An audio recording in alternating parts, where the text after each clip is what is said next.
existing. So that's one helpful piece of information to be able to distinguish those two conceptions. One is only with regard to persons, and it's a little bit more coarse. The other one is with regard to all phenomena.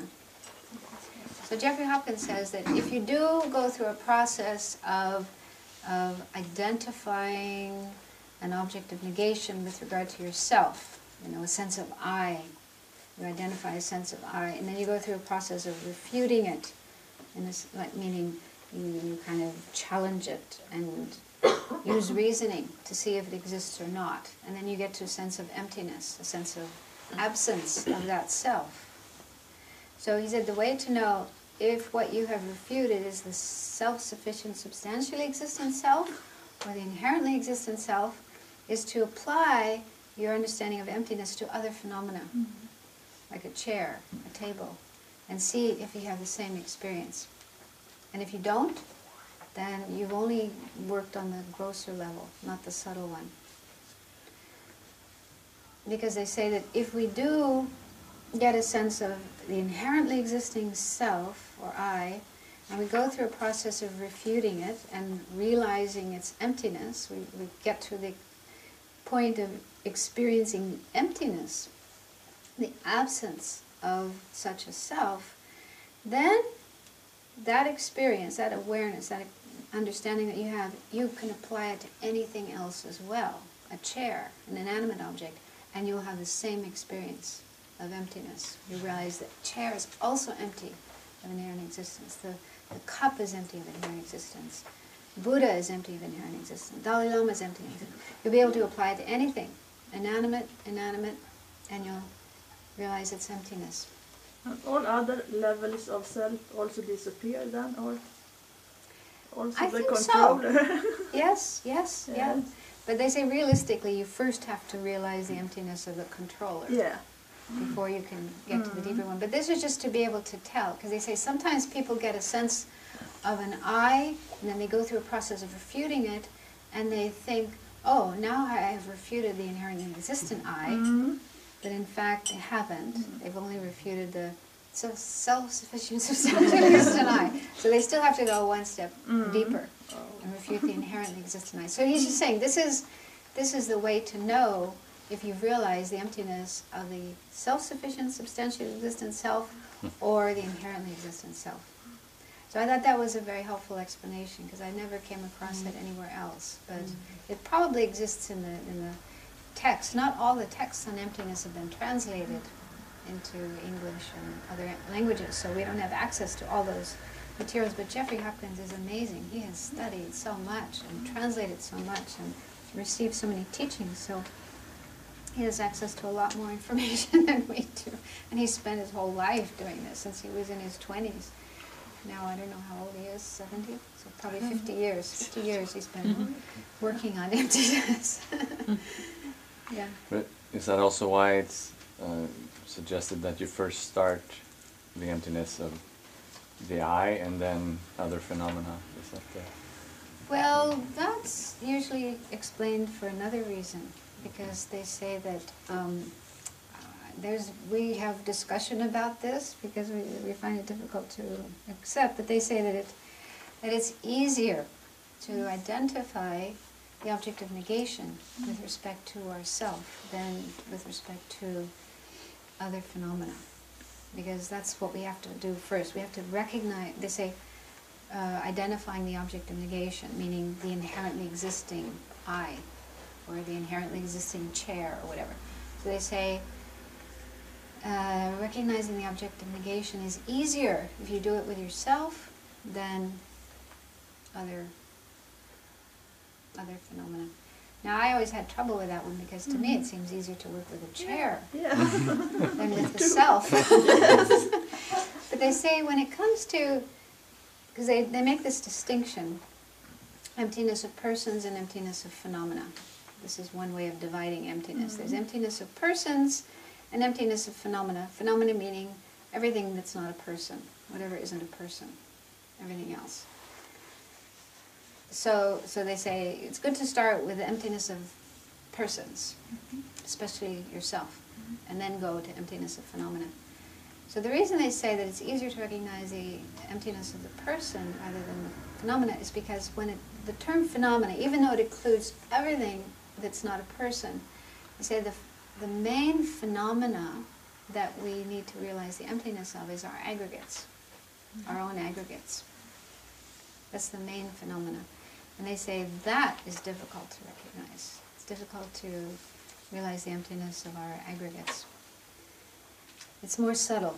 Whereas the sense of self, because we're always, feeling self, I. It's with us all the time. So it's easier to identify that wrong sense of self and then work on refuting that. Whereas the sense of inherently existent aggregates is something more subtle. That's what they say, but I don't know. Maybe there's different points of view. And also different people may have different experiences. So some people might find it easier to realize the emptiness of the aggregates before the person. But anyway, eventually we have to realize the emptiness of everything. Because emptiness is the ultimate truth, the true mode of existence, the actual way of existence of everything. So we have to realize it with everything. But they say that if we realize the emptiness of one phenomena, we go through the process of reasoning and the whole process and actually realize the emptiness of one phenomena, then it's very easy to realize the emptiness of other things. All you have to do is turn your mind to some other object, do a little bit of analysis, and zam, you realize its emptiness. So it's not really necessary to go one by one through every single phenomenon in the universe.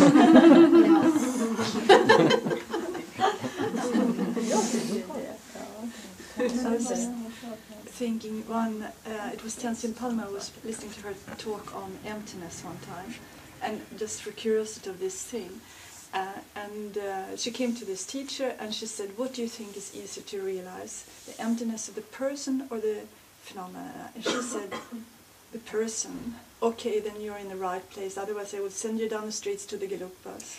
No, I think the story is... I think the story is not this is quite what like she said that. in the talk. No, because maybe in that talk, but I heard that there's another story where she said, emptiness... I think it's emptiness of the mind or emptiness of the table. Oh, okay. Those are the two things. Emptiness of the mind, emptiness of the table.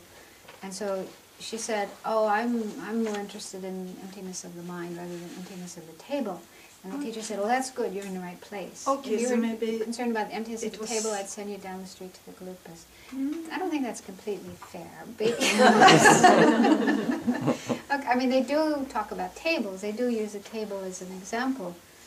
But that's only an example, because we still have to realize the emptiness of the self, the emptiness of the mind, the emptiness of the body, the emptiness of everything. But it can be easier, especially when you're trying to get a sense of emptiness. It can be easier to understand it first with some inanimate object before applying it to yourself. Because that's what that's what Chandrakirti, in his text,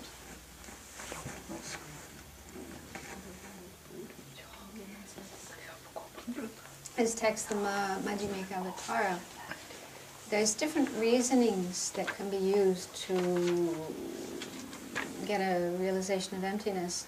And there's one reasoning which is called Chandrakirti's sevenfold reasoning. So it's something that he came up with, although it's not totally original, it's just he sort of compiled from different sources.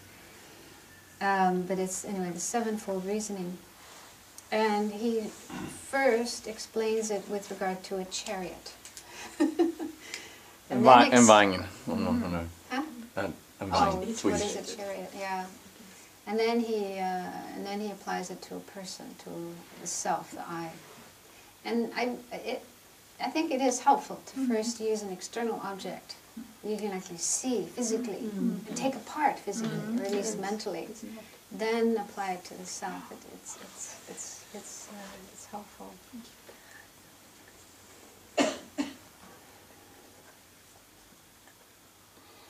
Okay, so let's go through what's on the paper here. So, inherently existent, the meaning of inherently existent is existing from its own side, independent of anything else, existing objectively. So that is how things appear when this conception of inherent existence is operating. So again, this is something we all have. Our minds are kind of afflicted with this conception of inherent existence, and that does exist. We do have the conception of things as inherently existing, and the way it works is it sees things, whatever exists, I, others, chairs, tables, and so on. It sees things as if they were existing from their own side, having their own kind of real, concrete way of existing out there, from their own side, you know, independent of everything else. So those are words that describe how things appear to exist. And instinctively, intuitively, we just buy into that. We just go along with that. We just believe that is how things exist. And then we act. We get emotionally involved with aversion to some things, with attachment to other things, with jealousy towards people, with pride and all these disturbing emotions, and then we create actions, create karma on the basis of this. So if we really want to clear up our problems, our karma, our afflictive emotions, we have to go to the very root, the very bottom of the problem, which is seeing things as inherently existing. But it's not easy to do that, to actually see how things appear inherently existent. So they say that's the first step. The first step in the process to realize emptiness is to first catch a glimpse of the way in which things appear inherently existing, falsely existing. And I always had trouble with these kind of terms, but another way of expressing it and identifying it is that seeing things as inherently existing means that we see things as if they could be found, as if we could find the object within what is called the basis of imputation. So these are some terms which I've put down there. Maybe I'll put them on the board as well. So there are these terms that come up in teachings on emptiness, and it's good to have some understanding of what these terms mean.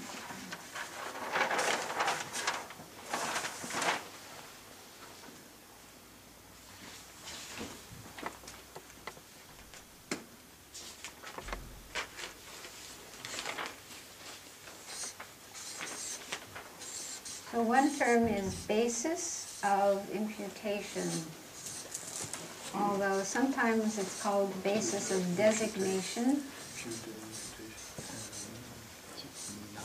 Do you know what that term means, imputation? Tillskrivelse. It just means naming.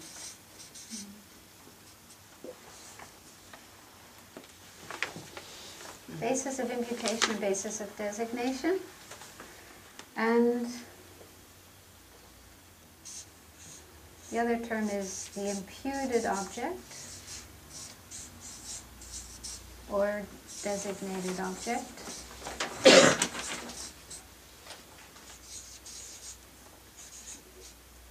So these are kind of technical terms, but they're really quite simple. I'll start with this one, imputed object.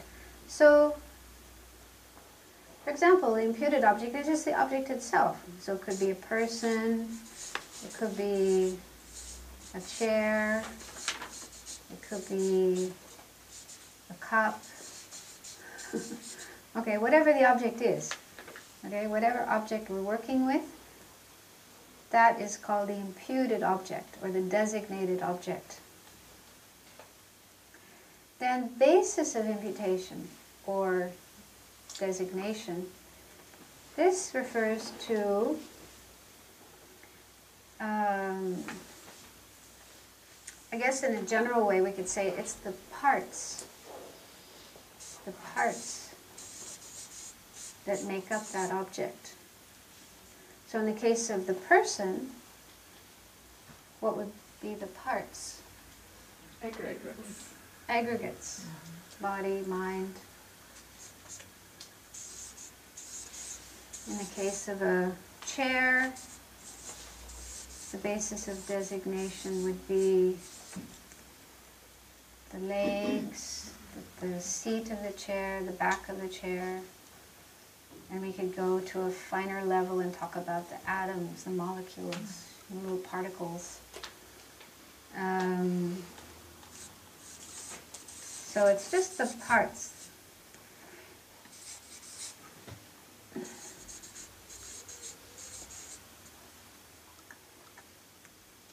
Okay, so there are these two terms, imputed object and basis of imputation, or designated object and basis of designation.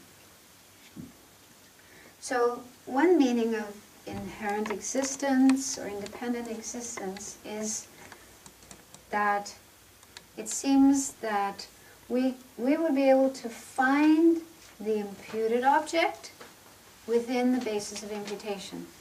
If we search, for example, let's say a chair, so it's easier with a chair. So the chair is the imputed object, the basis of imputation are all the parts that make up the chair. So if the chair was something inherently existent, we would be able to find something within the basis of imputation, the parts of the chair. We will be able to find something that we can point to and say, that's the chair. Right there, that is the chair. That makes sense? That's not very difficult, right? So if that was the case, if we could search through the parts of the chair, which are the basis for designation, and find something that we can point to and say, right there, that is the chair right there. If that were true, if that happened, then the chair would be inherently existing. But what happens is when we search through the basis of designation, the parts of the chair, we don't find. If we do this correctly, maybe if you do it wrong, you might find the chair. But they say if you do this correctly, you don't find the chair. The chair disappears. What you find is emptiness. You find the emptiness of the chair, meaning emptiness of inherent existence of the chair. But that doesn't mean the chair doesn't exist, because we can walk over there and put our bums down on the chair, and it will support us. If there was no chair, we'd fall on the floor. There is a chair there, but the question is, what is it? What is the chair? What is the thing that can function as a chair and hold us up, and rest our legs? That's the conventionally existent chair. How does the chair exist conventionally? So that's the sort of the punchline, the thing we come to at the end, the answer to this whole inquiry. So one not so difficult way to get a sense of emptiness is to do some kind of investigation like that. So I like to use a book. Here's a book. And do you ever get emotional about books? Yeah, possible, Yes. right? For example, you might have heard of this book. You might have heard people talking about this book and saying, oh, you have to read that book, it's fantastic. But we haven't been able to find it. And then we come in here and we see it on the table and we realize, oh, that's the book. That is the book they've been talking about. I really want to get a copy of that book. I really want to read that book. So we could get quite excited about the book in a positive way. I think we could also get excited in a negative way. For example, if we see a copy of Mein Kampf, we could probably go, ooh, like it's something poisonous. So it is possible to get kind of emotional about books. So when that happens, if we get some sort of emotional reaction to a book, if we can take a step back from that experience, from our mind, what's going on in our mind, and check how does that object, the book, appear to our mind? How does it seem to exist? That object that we're getting emotional about, that we're reacting to emotionally. How does it seem to exist? Does it seem to be something merely labeled on a basis of designation, unfindable when we look for it? Or does it seem to be real, existing out there from its own side, kind of throwing itself at us, making us get excited or upset or angry? So which of those two sounds more like your experience? The outer Hmm? book. The second one, that it seems to be objectively existing, coming from like real there, really there. There's a real book there. And I'm really excited about it. I really want to read that book. Or I'm really disgusted by it. I want to burn that book. Right? So it does seem, I mean, if we're honest with ourselves, we should be honest with ourselves. If we're honest with ourselves, that is how the book appears. It appears objectively existing, real, from its own side, as if it's something autonomous. Yeah? Something kind of real and concrete.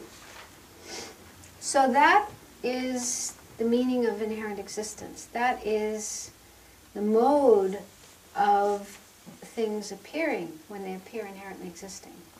That's how things appear. Appear real, out there, coming from there, throwing themselves at us, screaming at us, saying, I am real, I am a book, I am this wonderful book that you want to read, or I'm this horrible book that you want to burn. Yeah? So this is they say this is the first step we have to do. We have to catch a glimpse of how things appear like that, as if they're real, objective, concrete, coming from their own side. Once we manage to identify that, this way that things appear, then we need to go through a process of searching for it. Because if the book really did exist in that way, then the more closely we examine it, the more clear that way of existence will appear. It's like the analogy of the mirage. When you see this shimmering on the horizon, and it looks like there's water over there, if there really was water, the closer you get, the more carefully you look and examine, the more clear the water will become. You should be able to get right up to it and see very clearly that it's water. Stick your hand in it and get wet. Drink it and relieve your thirst.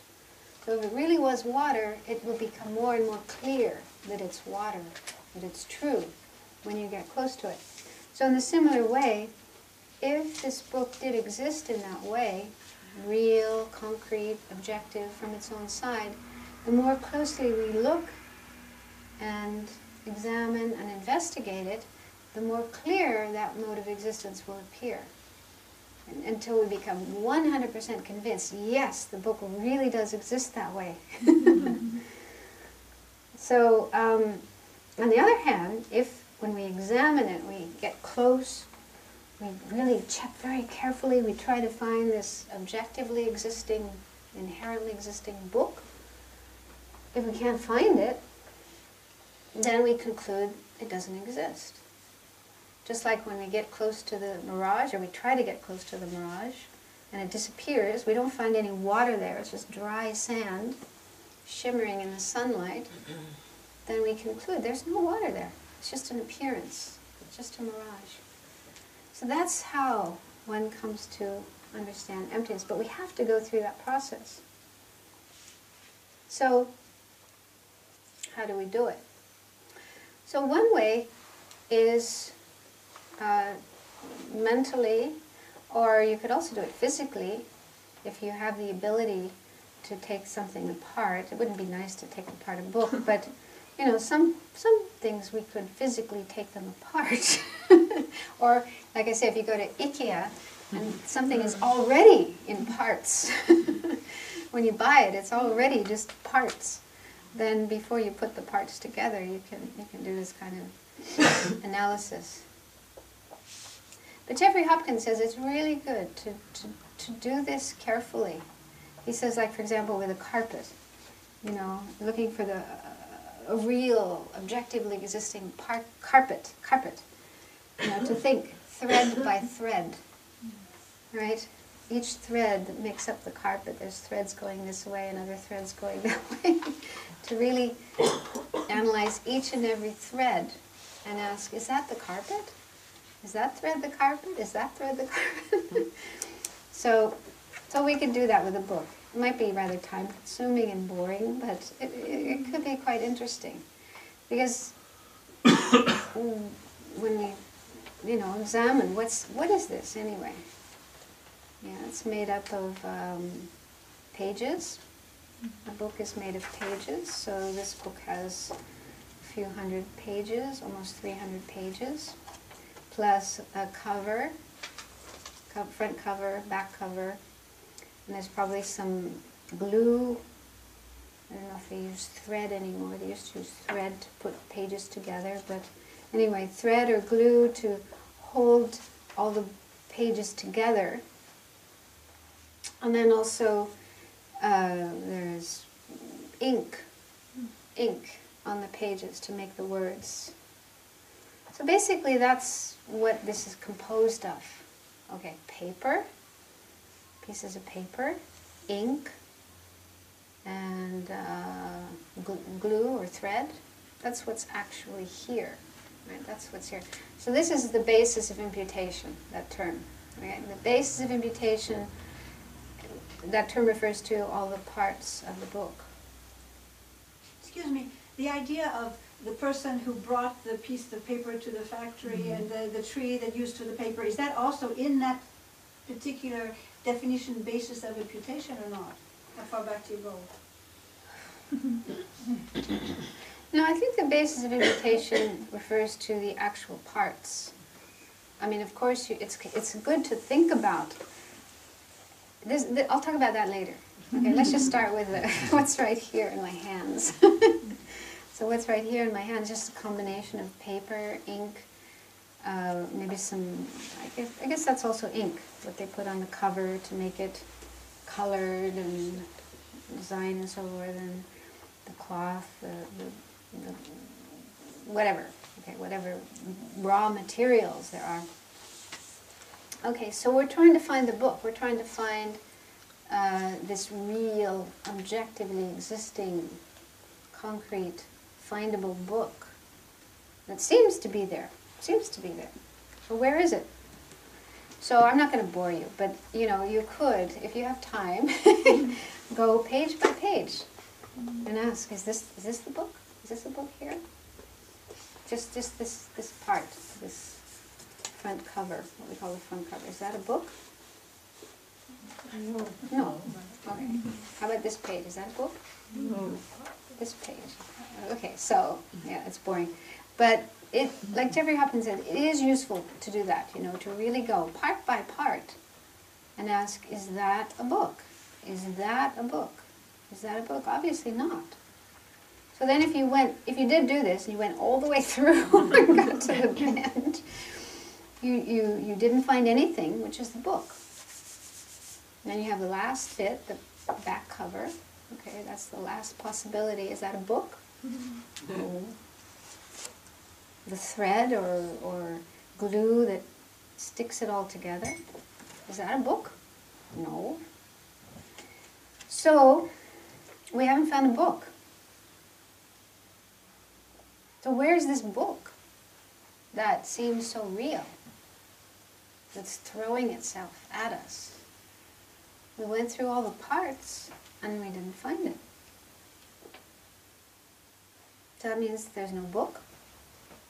There isn't a book. But then we can read the book and get some knowledge from the book and talk about the book to people and write a review on our Facebook page and do all kinds of things with the book. Sell it, buy it. So what is the book? Is there something we can point to as the book?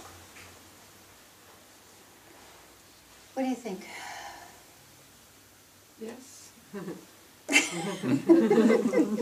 phenomena takes a form. I mean, it is a process. Things become. But what we're looking for here, I mean, really in the investigation to get an understanding of emptiness, strictly speaking, we're not just looking for a book. What we're looking for is an inherently existent book. That means a book that exists on its own, from its own side. Let me finish. Yeah, that's how the book appears to our mind. Okay? So remember, we started off by first catching a glimpse of how the book appears to our mind. And at least some people agreed that the book doesn't appear like something which has just been labeled book on top of a collection of parts. It doesn't seem to exist in that way. Instead, it seems to be something very real, like, out there, objectively existing, separate from me, independent of me, independent of everything else. It seems to exist in that way. So if we don't go through that step, and we just look for a book, then yeah, we don't find the book, but we won't find emptiness either. That will not lead us to an understanding of emptiness. Just saying, oh yeah, there's just a bunch of pages here that are called a book. So what?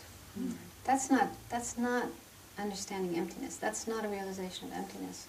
So to realize emptiness, we first have to check our own subjective experience, how our mind sees the book. That's why I said it's good to try to think of an emotional experience, because then it's more vivid. The way things appear objectively existing from their own side is much easier to recognize when just normal things like the wall, we don't get really emotionally. We don't emotionally react to a wall, usually. So then it's harder to see how the wall appears inherently existing, harder to catch the object of negation. It's good to use a situation where we're kind of emotional, some emotional involvement, because then it's more clear how things appear inherently existing. And then, once we've seen that, then we're analyzing. We're checking, okay, if it really exists in that way, the way it appears objectively out there, concrete, then I should be able to find it. I should be able to find that real, concrete, objectively existing book. And then we go through this process of looking for it. Then it works. Then you'll get an experience of emptiness. Does that make sense? Something you feel attachment to or aversion maybe then? Well, I'm just saying, like a piece of cake. Everything does appear to us inherently existing. Yeah. The wall does appear to us inherently existing, but because we don't get sort of emotional about it, right. it's more difficult to recognize. It's kind of more subdued. But when there's some emotional experience, the object appears much more powerful. You know what I'm saying? So then it's easier to identify the object of negation. Then we have something to work with, something we can analyze. I mean, you can do it with a wall or the pillow or whatever, but I'm just saying it's more powerful if it's an object that we're emotional about. So I'm surprised nobody has raised an objection to this, because I think it's more there's another possibility. Wait a minute, there's another possibility, and that is the collection of all the parts. Yeah. Right? Because I mean, it's easy to see, yeah, this is not a book, and this is not a book, and so on and so on and so forth.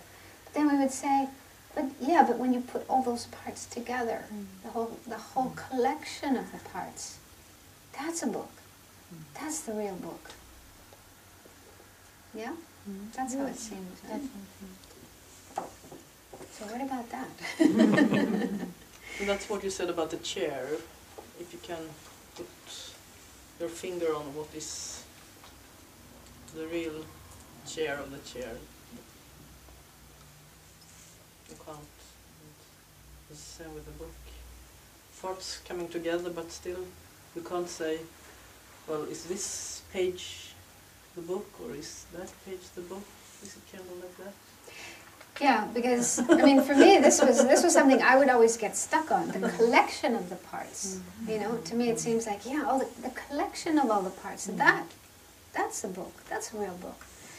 But then, where is this collection we can put our finger on? Can you put your finger on the collection of parts? You know, can you find the collection? It's something you can point to and say, that is the collection of all the parts. It seems to be the object itself. That's the collection. Well, can you point to the collection? Take the book and go home with it. Point to the collection.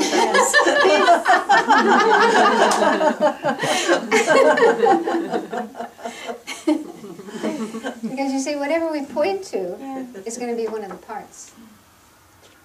Whatever place we point to. Can't I embrace it? Do I have to point to it? And see, that's how it seems. You know, when we do catch a glimpse, like I say, catch a glimpse of the way the book appears, real and findable and objectively existing, it does seem as though there's something you can point to, something you can find, say that is the book. That's how it appears.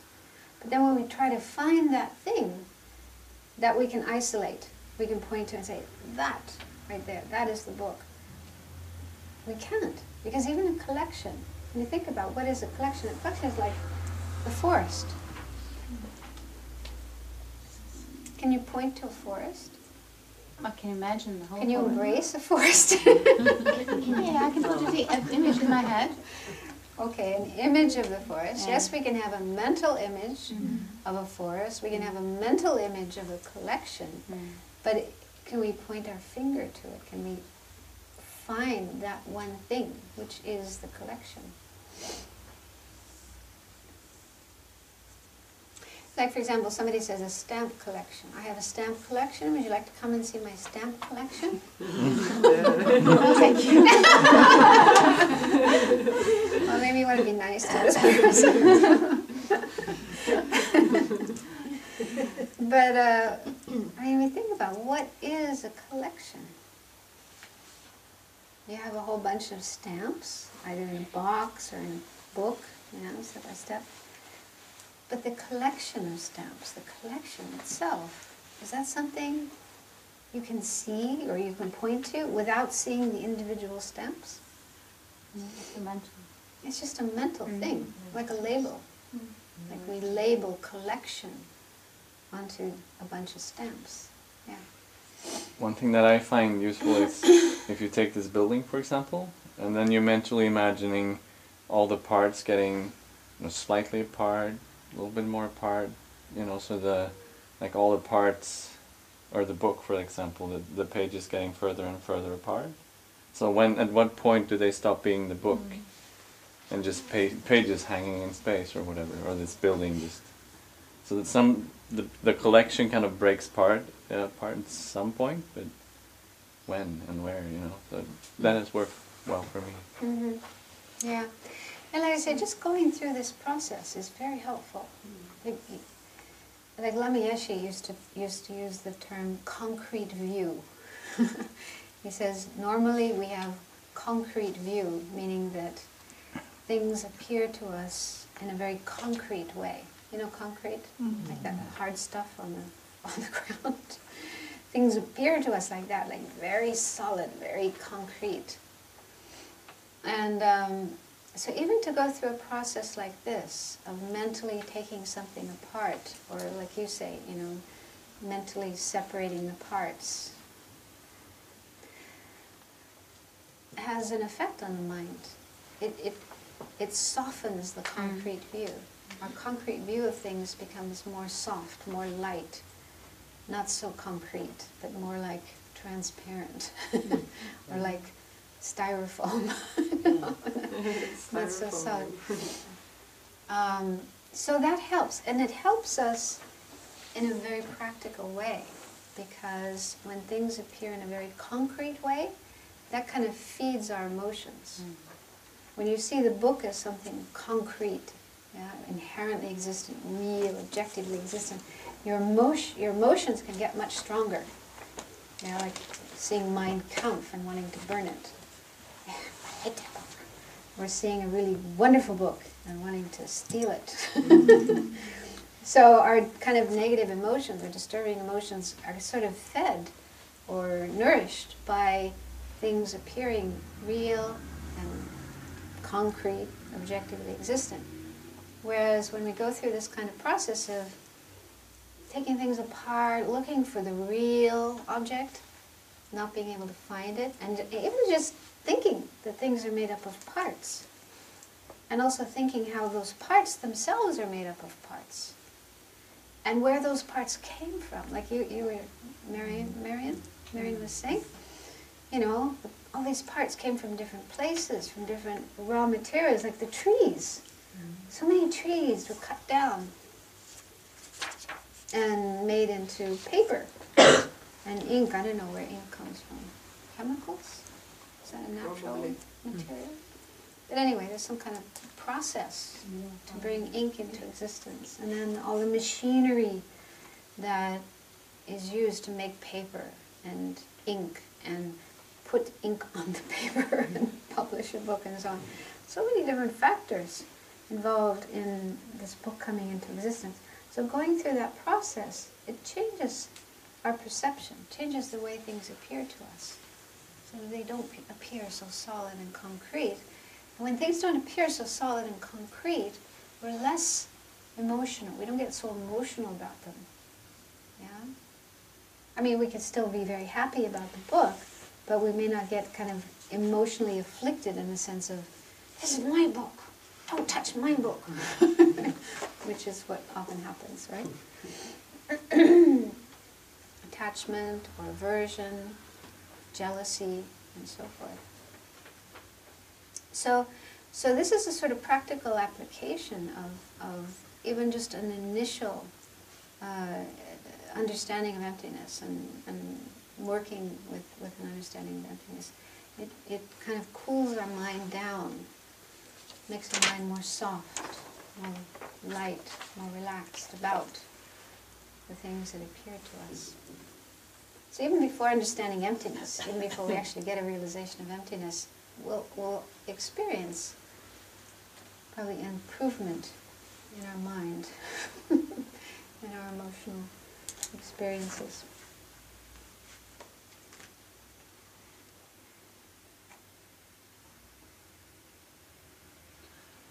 About the fire and the candlelight, it seemed very concrete to me, and I can, if I would dare, I couldn't point at it.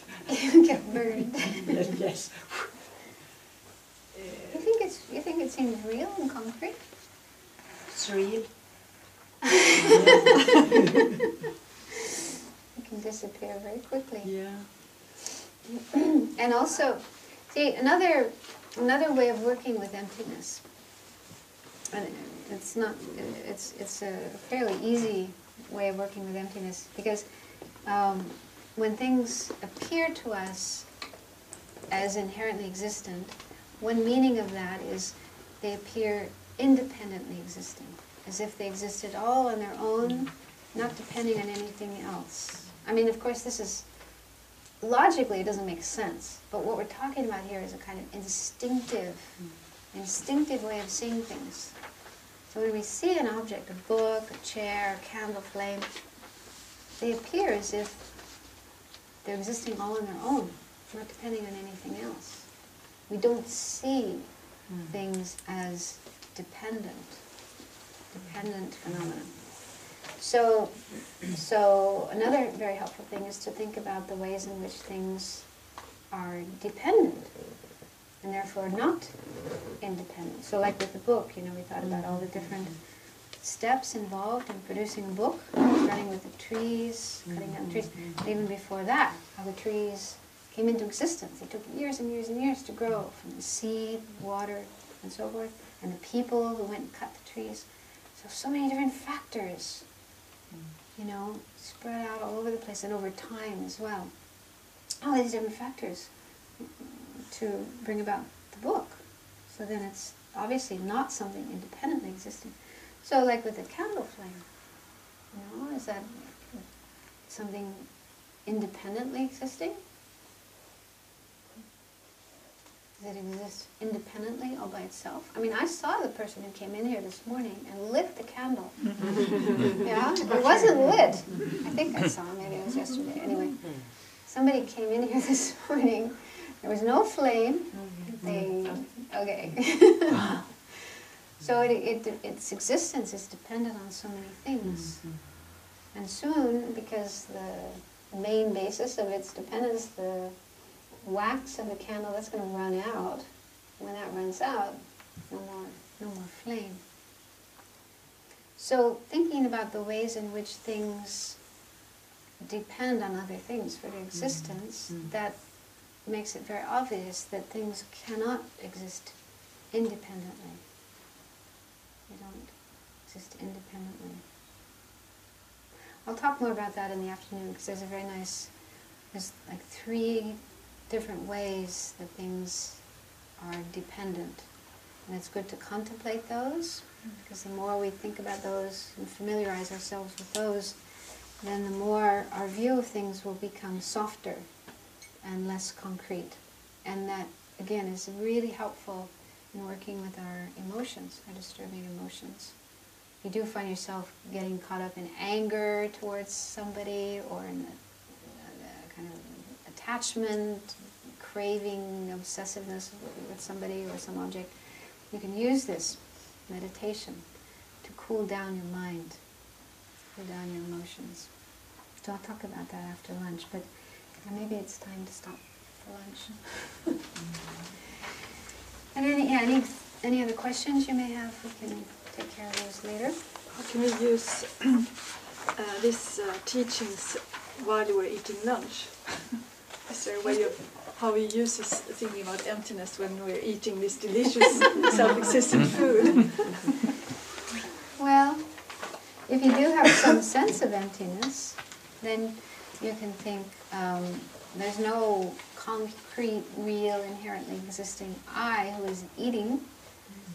The I who is eating is just labeled, merely labeled I. Independence on this body and mind, that's the I that's eating lunch. And the lunch, the food you're eating, also is merely labeled.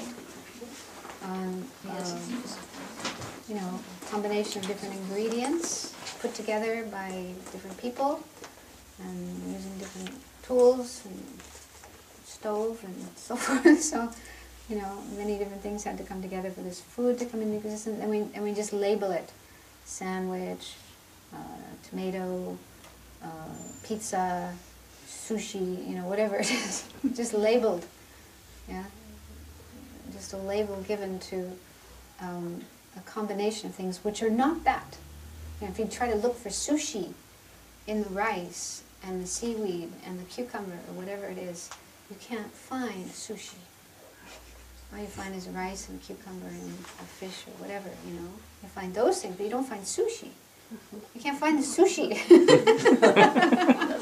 So, sushi is just a name, just a label given to things which are not sushi.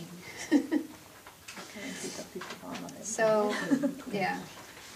You can spend your whole lunch. This is what Lama Zopa Rinpoche does. He does a lot of meditation before eating his food. Sometimes the food, like there's a story of being on an airplane, and the stewardess came with the food and put the food in front of him, and then he was doing meditation, and then the plane was going to land, and the stewardess said, "I'm sorry, I have to take away the food." I hadn't even eaten the food.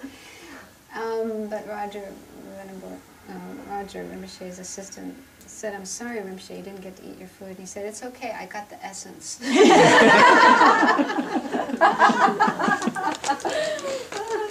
Doesn't just happen.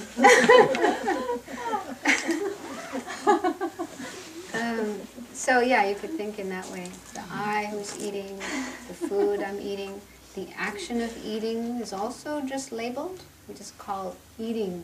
We label eating on a series of movements, you know, putting food into our mouth, chewing it, swallowing it, with food. So we label eating onto this, these different factors that are part of the process of eating. So all these things are just labeled. They don't exist concretely, inherently, from their own side. So if you have any understanding of that, you can think in that way. It's also nice to think of sentient beings and wish all sentient beings, especially those who are hungry, who don't have food to eat, wish that they could have nice food as well. You could feed all the hungry sentient beings and nourish them not just with food, but nourish them also with spiritual teachings. So that's another nice contemplation you can do while eating.